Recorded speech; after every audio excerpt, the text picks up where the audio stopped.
Hello friends, কেমন আছো তোমরা? সম্রাট ব্লগিংয়ে তোমাদের আবার স্বাগত। আজকে আমি চলে গেছিলাম কুমোরটুলিতে আমার বাড়ির পুজোর জন্য কিছু জিনিস আনতে। চোখ তো ফেরানো যাচ্ছিল না, কারণ আগের দিনই বলেছিলাম এখানে না আসলে আমার খাওয়ার হজম হয় না। দেখো, সৃষ্টির আলো যেখানেই থাকে সেখানেই তার উপরে বিরাজ করেন সেই মহাশক্তি। নিশ্চয়ই বুঝতে পারছো কার কথা বলছি। হ্যাঁ, মহাদুর্গা। তিনিও সেজে উঠছেন, কদিন পরেই তার আরাধনা। এত একটা সুন্দর ভাইবস, কি বলবো। চতুর্দিকে মায়ের মুখশ্রী দেখো, সাজ দেখো। কোনটা ছেড়ে কোনটা আমি বলবো আমি বুঝতে পারছিলাম না, কোনটা ছেড়ে কোনটা ফটো করবো। এত তো করা সম্ভব না, কারণ একটা শর্ট টাইমের মধ্যে থাকে। মায়ের মুকুটটা দেখো এখানে, আমার তো জাস্ট চোখটা আটকে গেছিলো। জাস্ট ইভেন আমি ওখান থেকে নড়তে পারছিলাম। লিটারেলি মার চোখ, মুখ, গায়ের গয়না এত সুন্দর।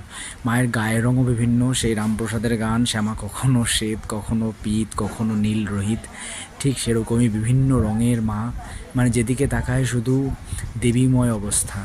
এখানে দেখো, এই ঠাকুরটা তো আমার সবথেকে বেস্ট লেগেছে। এনার সাজ, চোখ মুখগুলো, এবং এত সুন্দরভাবে ওনাকে নিখুঁতভাবে তৈরি করছে। তারা মা মানে দ্বিতীয় মহাবিদ্যাও রয়েছেন ওখানে। অবশ্যই হ্যাঁ, তোমাদের শুভ দীপান্বিতা।